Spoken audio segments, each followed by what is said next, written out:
And it came to pass in those days that there went out a decree from Caesar Augustus that all the world should be taxed. And all went to be taxed, every one into his own city. And Joseph also went up from Galilee, out of the city of Nazareth into Judea, unto the city of David, which is called Bethlehem, to be taxed with Mary, his espoused wife, being great with child. And so it was that while they were there, the days were accomplished that she should be delivered. And she brought forth her firstborn son, and wrapped him in swaddling clothes, and laid him in a manger, because there was no room for them in the inn. And there were in the same country shepherds abiding in the field, keeping watch over their flock by night. And lo, the angel of the Lord came upon them, and the glory of the Lord shone round about them, and they were sore afraid. And the angel said unto them, Fear not, for behold, I bring you good tidings of great joy, which shall be to all people. For unto you is born this day in the city of David a Savior, which is Christ the Lord. And this shall be a sign unto you. Ye shall find the babe wrapped in swaddling clothes, lying in a manger. And suddenly there was with the angel a multitude of the heavenly host, praising God and saying, Glory to God in the highest, and on earth peace, goodwill toward men.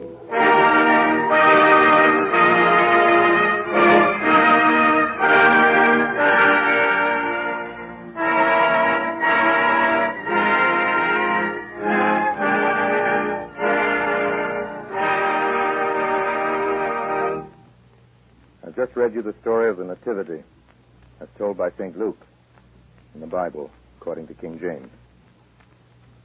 Good evening, everybody, and Merry Christmas.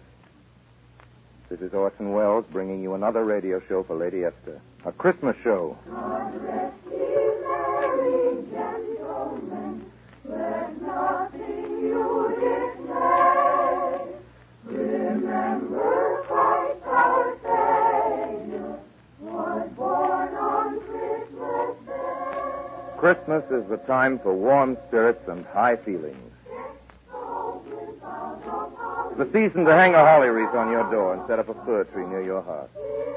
The season when everyone's heart beats a little faster, including the postman. And at this time of year, for 10 cents worth of mistletoe, you can kiss anybody you want to.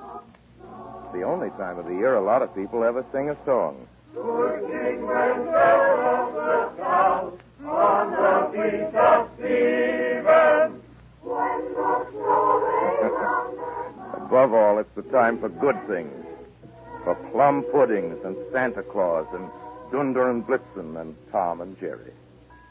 Here in America, our way of celebrating Christmas, like our very population, comes to us from many lands. From the old Scandinavian Druids, we've taken the mistletoe and the happiness it stands for. From the French, we've learned to sing a glad Noel. From England, we've adopted holly and the Yule log. From the old legends of Middle Europe, we've taken the Christmas tree, and the first chimneys Santa Claus ever climbed down were in Holland. We've made certain changes. American children know, for instance, that wooden shoes won't stretch while stockings will. But the changes aren't the important thing. What doesn't change is what's important about Christmas. And on this Christmas 1941, that's a good thing to remember. God rest you merry, ladies and gentlemen. Let nothing you dismay. We send you with this program the warmest greetings of Christmastide. Goodwill toward all men of goodwill throughout the world.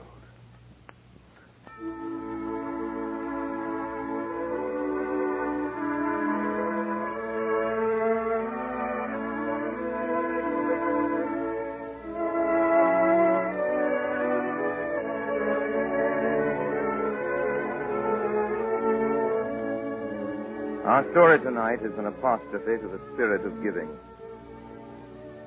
It's one of the first things my mother ever read to me. Your mother probably read it to you. It's called The Happy Prince. We'll do it for you in just a minute. Right. Now here's the story of The Happy Prince.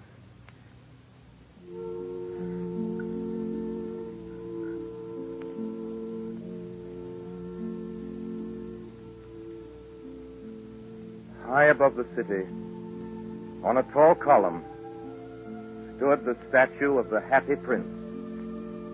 He was gilded all over with thin leaves of fine gold.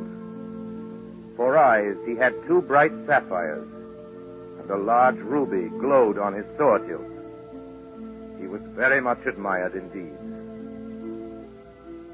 One night there flew over the city a little swallow on his way south to the pyramids in Egypt. He stopped when he saw the statue on the tall column. I will put up here for the night. This is a fine position with plenty of fresh air. I have a golden bedroom. Just as the swallow prepared to go to sleep, a large drop of water fell on him. What a curious thing. There's not a single cloud in the sky. And yet it's raining. The climate here in the north is really dreadful. Then another drop fell. What's the use of a statue if it cannot keep the rain off? I must look for a good chimney pot. But before he'd opened his wings, a third drop fell. And he looked up and saw... what did he see? The eyes of the Happy Prince were filled with tears, and tears were running down his golden cheeks. Who are you? I am the Happy Prince. Why are you weeping then? When I was alive and had a human heart, I did not know what tears were. My courtiers called me the Happy Prince, and happy indeed I was, if pleasure be happiness. Now that I am dead, I am up here so high, I can see all the ugliness and all the misery of my city. And though my heart is made of lead, yet I cannot choose but weep. What? Isn't that solid gold? The swallow said this to himself. He was too polite to make any personal remarks out loud. Far away in a little street, there is a poor house. One of the windows is open, and through it I can see a woman seated at a table. Her face is thin and worn, and she has coarse red hands, all pricked by the needle, for she is a seamstress. She is embroidering passion flowers on a satin gown for the loveliest of the Queen's maids of honor to wear at the next court ball. In a bed, in the corner of the room, her little boy is lying ill. He has a fever and is asking for oranges. His mother has nothing to give him but river water, so he is crying. Swallow, little swallow, will you not bring her the ruby out of my sword hilt? My feet are fastened to this pedestal, and I cannot move. I am waited for in Egypt. My friends are flying up and down the Nile and talking to the large lotus flowers. Swallow, little swallow, will you not stay with me for one night and be my messenger? The boy is so thirsty, and the mother is so sad. It's very cold here, but I will stay with you for one night and be your messenger. Thank you, little swallow. So the swallow picked out the great ruby from the prince's sword and flew away with it in his beak over the roofs of the town. He passed by the palace and heard the sound of dancing. A beautiful girl came out on the balcony with her lover. How wonderful the stars are, and how wonderful is the power of love. I hope my dress will be ready in time for the state ball. I have ordered passion flowers to be embroidered on it, but the seamstresses are so lazy. He passed over the river and saw the lanterns hanging to the masts of the ships. At last he came to the poor house and looked in. The boy was tossing feverishly on his bed, and the mother had fallen asleep. She was so tired. In he hopped and laid the great ruby on the table beside the woman's thimble. Then the swallow flew back to the happy prince and told him what he had done. It is curious, but I feel quite warm now, although it's so cold. That is because you have done a good action. And the little swallow began to think. And then he fell asleep. Thinking always made him sleepy. When day broke, he flew down to the river and had a bath. Tonight, I go to Egypt. The swallow was in high spirits at the prospect. When the moon rose, he flew back to the happy prince. Have you any commissions for Egypt? I am just starting.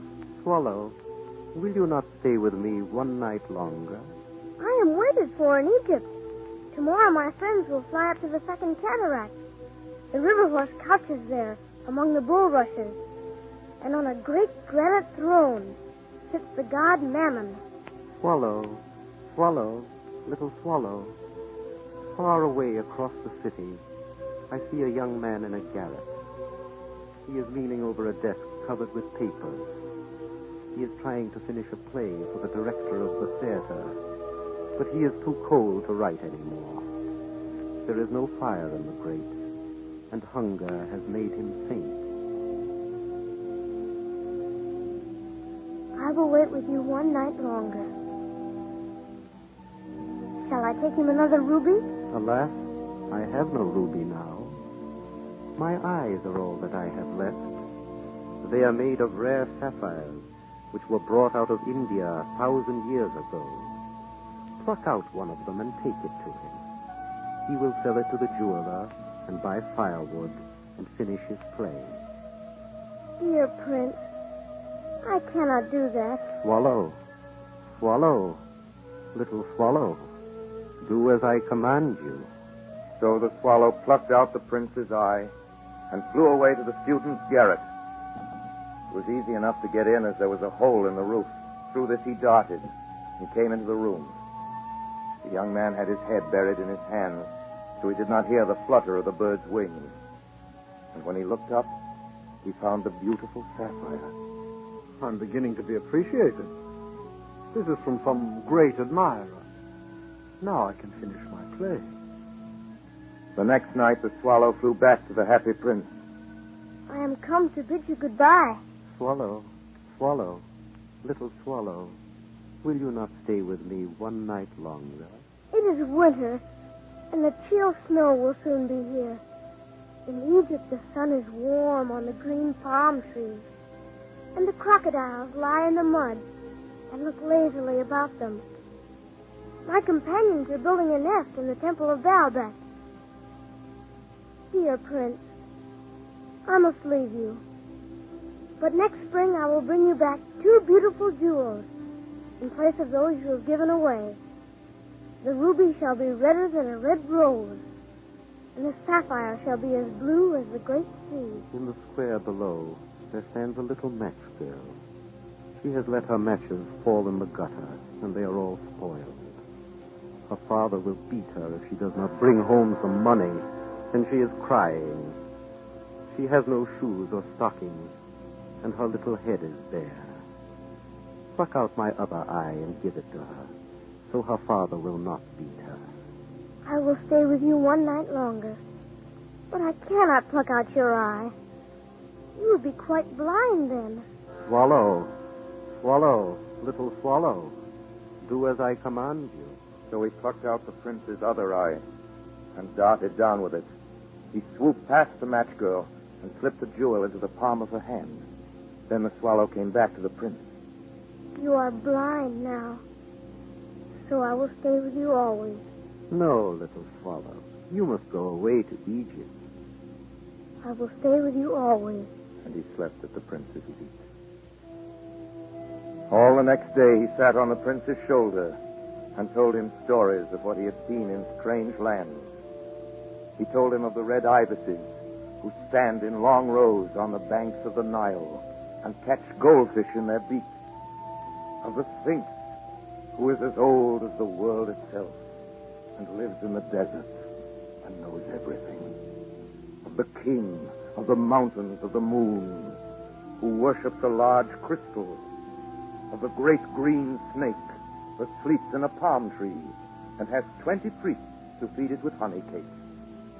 And of the pygmies who sail over a big lake on large, flat leaves and are always at war with the butterflies. Dear little swallow, you tell me of marvelous things. But more marvelous than anything is the suffering of men and women. There is no mystery so great as misery. Fly over my city, little swallow, and tell me what you see there. So the swallow flew over the great city and saw the rich making merry in their beautiful houses, while the beggars were sitting at the gates. He flew into dark lanes and saw the white faces of starving children looking out listlessly at the black streets. Then he flew back and told the prince what he had seen. I am covered with fine gold.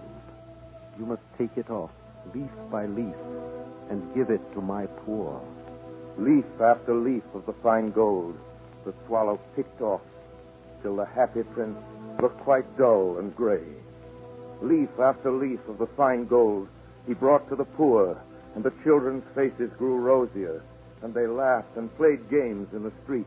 Then the snow came, and after the snow came the frost. The streets looked as if they were made of silver. They were so bright and glistening. Long icicles, like crystal daggers, hung down from the eaves of the houses. Everybody went about in furs, and the little boys wore scarlet caps and skated on the ice.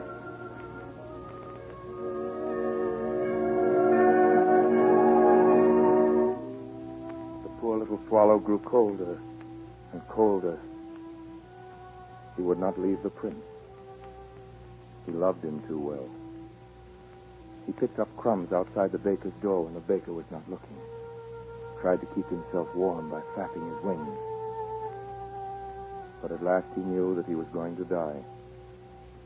He had just enough strength to fly up to the prince's shoulder once more. Goodbye, dear prince. Will you let me kiss your hand? I am glad that you are going to Egypt at last, little swallow. You have stayed too long here. It is not to Egypt that I am going. I am going to the house of death. Death is the brother of sleep. Is he not? And he kissed the happy prince on the lips and fell down dead at his feet. At that moment, a curious crack sounded inside the statue, as if something had broken. The fact is that the leaden heart had snapped right in two.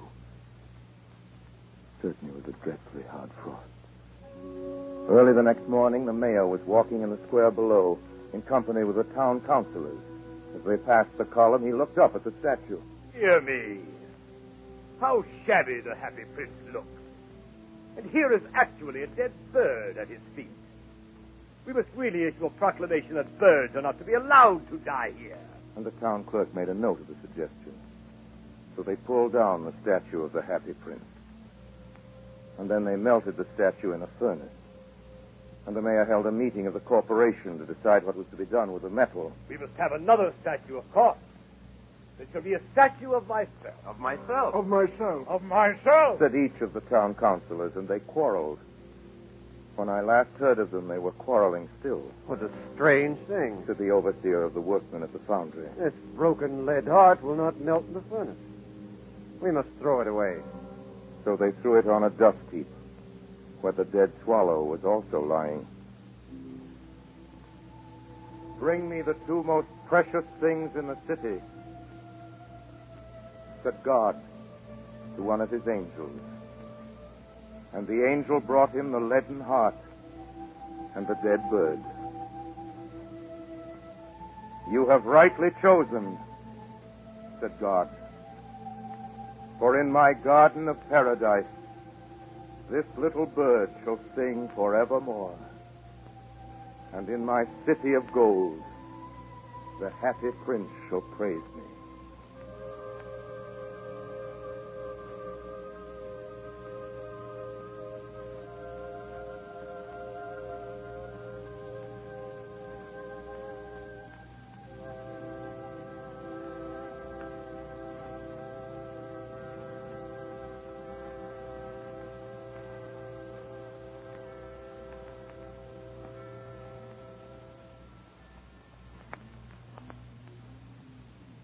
That was Wilde's The Happy Prince. The music was by Bernard Herrmann. There's more to our Christmas show, but right here I'd like to tell you the good news about next week's program. Our store is a new one, and it's the best thing of its kind that's come our way this year. And our guest is Miss Rita Hayworth. Now about tonight. I'm going to do something of G.K. Chesterton's. I stumbled on it the other day. It isn't new, but it isn't very well known either. It might have been written especially for tonight. Especially for this Christmas, 1941.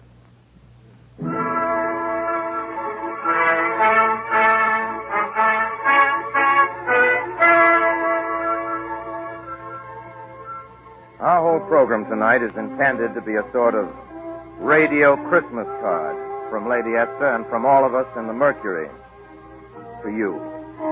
From Bernard Herrmann, who composes all our music and conducts it. From Harry Esman, who makes the sound effects. From our engineer, Gary Harris. From Claire Olmsted and Jack Moss. From lots of people whose names we never mention on the radio, but without whom we wouldn't have a show. And also from those we do mention. From Ray Collins. Merry Christmas! From Agnes Moorehead. Merry Christmas. From Joseph Cotton. Merry Christmas! From Edgar Berrier, Erskine Sanford, Gus Schilling, and Tim Holt. Merry Christmas! And way out there in New York, from Paul Stewart, Alice Frost, Betty Gard, Everett Sloan, Chubby Sherman, Eustace Wyatt, and George Coulouris. Merry Christmas! And from all the Mercury people in Chicago, and from the Robert Mitchell Boy Choir.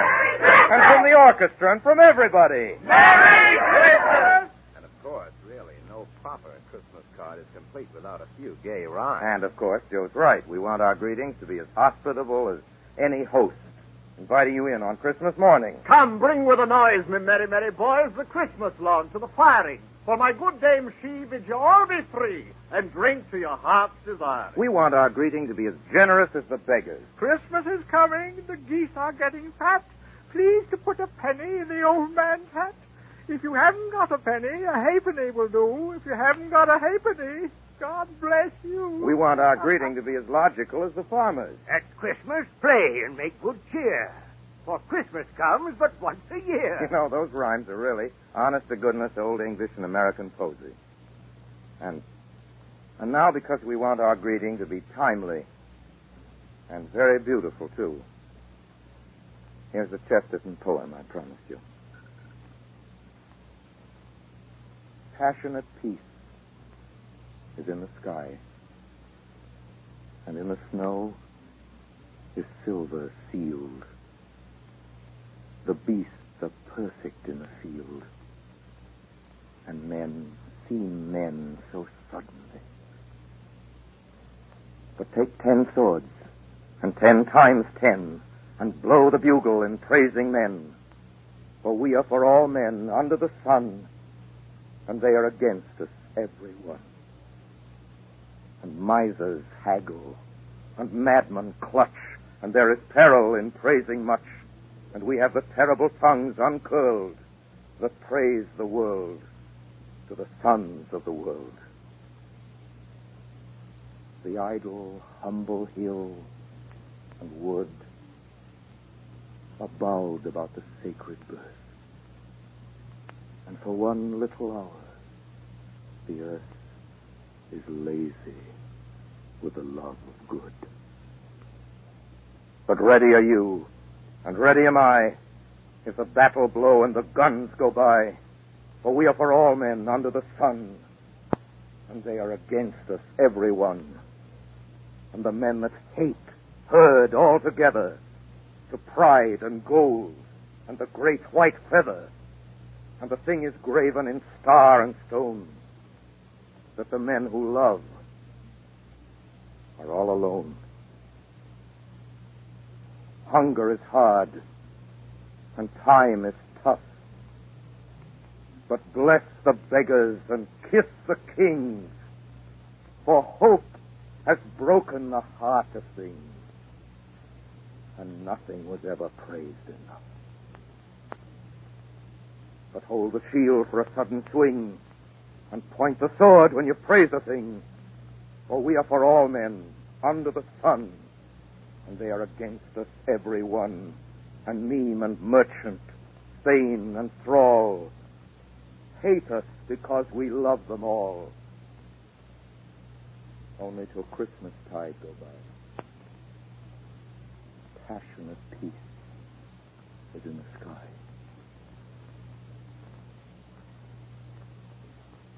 Good night now. Lady Esther and we of the Mercury wish you everything that's good for your Christmas. We remain, as always, obediently yours. And again, God rest you merry, ladies and gentlemen. Let nothing you dismay.